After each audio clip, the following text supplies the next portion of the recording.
guys, it's Bradie here from Sparrow Quilt Company. Now I have been promising you for weeks that I'm going to show you how I do the diagonally pieced backing fabric. So here we finally are. I have already downloaded my worksheet, and you can find this online by Googling Jinny Beyer diagonally pieced backing, and we'll also share the link above this video so that you can just hopefully click it. But if you happen to come across this video and the link is not there, that's what you're going to do. Google Jinny Beyer diagonally pieced backing fabric. So what it comes down to is just a simple worksheet that we're going to work through here to figure out the dimensions of fabric that we need to cut before we can piece the backing on the diagonal seam. All right? So Landon, if you don't mind zooming in here for us, and then our watchers can see exactly what I'm up to. So here it's just explaining to you how you're going to calculate your yardage for a diagonally pieced quilt back. And if you can't quite wrap your mind around how that's going to work, you're going to have a rectangle of fabric which you will cut on the diagonal. You're going to shift those diagonals on the vertical plane, which will give you a wider backing than the original width of the fabric. So what I'm working with today is fireside. It's 60 inches wide just off the bolt. My quilt is 66 by 70.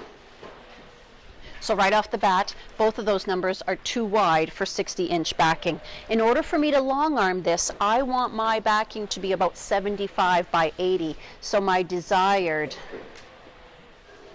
is 75 by 80. Okay, now I'm going to put those numbers into my little worksheet here. Desired quilt back width plus 1 inch. So my 75 is going to become, well, I'm going to put 75 there because that's more than enough to do a 66-inch wide back quilt, and my back length is going to be 80. The usable fabric width of the fabric I'm using today is 60.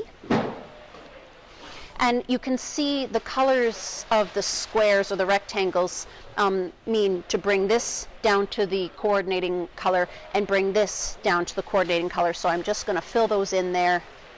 75 minus 60 leaves us with 15 here. That tells me to put it down into this box here. And the green is from this box up here. So 15 times 80 becomes 1200. Okay, now this blue box is my 60 from up here. It tells me to go 2 times 60, which equals 120. I'm going to bring that number down here, and again I'm looking for my peach value, which is 75. 120 minus 75 leaves me with 45. These arrows here make it really simple. I'm going to bring my 1200 down here, my 45 into here. Now this is a division, so 1200 divided by 45 leaves me with 27. And the green from up here again is 80. 27 plus 80 equals 107 inches. And that gives me my final number of length that I have to cut right off the bolt. 107 inches. Oh, it's converting into yards down here, which I have not done. I just know that I need 107 inches of this 60-inch wide fireside fabric. I have gone ahead and done this step before we began filming, where I took what's called fusible batting seam tape. This is just a strip of a fusible interfacing that is maybe 1.5 inches or 2 inches wide, and I have pressed it onto my backing from corner to corner. Now this is going to make it easier for me to cut because I'm just going to cut right down the middle, but also because the fireside has a stretch to it, this is going to stabilize that cut edge that I'm also cutting on the bias. So this is going to keep things nice and straight for me, not only while I'm cutting, but also when I go over to sew it. And you can buy those in nice good size rolls. We have those on the website, sparrowquiltco.com, and I use that for putting batting chunks together as well. So now what I'm going to do is I'm just going to cut straight up the center of that fusible batting seam tape. Okay, give me a moment. Hi again. So now you can see that we have cut on the diagonal line and separated our two halves or triangles of the backing fabric, and now I'm just going to start shifting them until I get them the width that I need.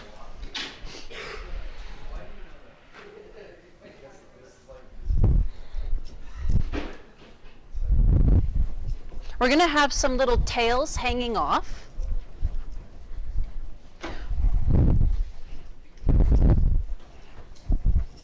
Just wanted to check that my microphone was working.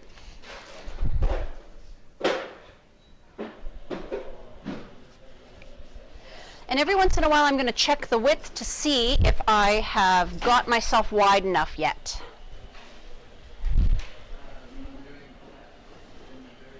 So I know my table is approximately 60 inches wide. I'm going to need to go a little bit further.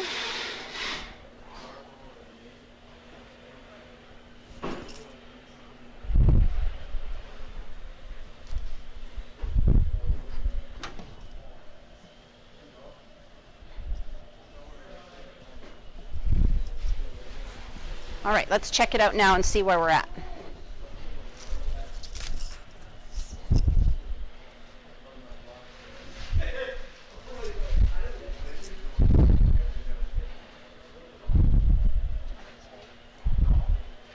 Just going to pin that on this side at the 1 and go across and see where I'm at. Thanks, Landon. So I've gotten to 70. I better just check my length too.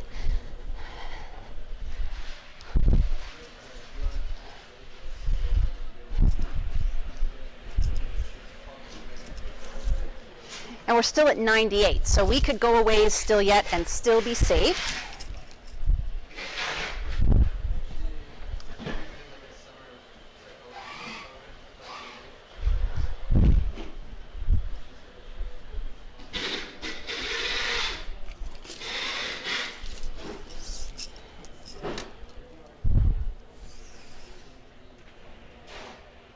That midway point is 39.5. Oh, we're getting close.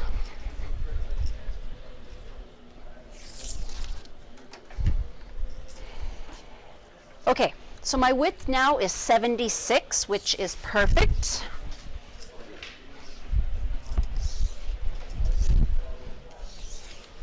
And here we're at 92. I'd much rather have too big than not enough, so that's where I'm going to stop. I'm going to use a pen and just mark on this side where my horizontal line comes in and joins on this piece over here. That will be cut off, so it's okay if that pen mark is there. And I'm going to do the same thing on this end as well. So now we'll just take a short break. I'm going to pin these together. I'm going to sew them, and I'm going to sew this with a stretch stitch. I'm not just going to do a straight stitch. I'm going to seek out the stretch stitch on my machine because this is a stretchy fabric, so we don't want that thread to break if we pull on the seam. So make sure you look at your stitches on your machine and choose the stretch straight stitch so that you have a little bit of give for that thread when you stitch this. And I'll come back in just a moment and show you it finished and laid out. Okay, see you in a second. We're back again, and you can see now that I have pieced my two triangles together, and I have now finished with a backing that is about 75 inches wide and it is about 90 inches long. So I am very happy with those measurements. I now have these big dog ear tail triangles that I have to cut off, so I am just going to fold that back onto itself, and I can cut along that folded line now,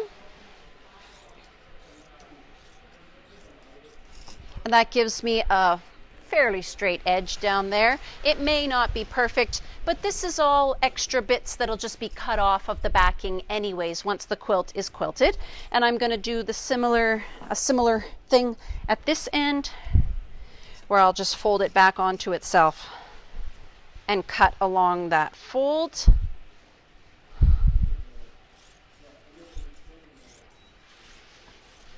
And now I can take it over to my ironing board and I can press this seam open, and I'm going to make sure that I set my iron for polyester because this is not a cotton backing.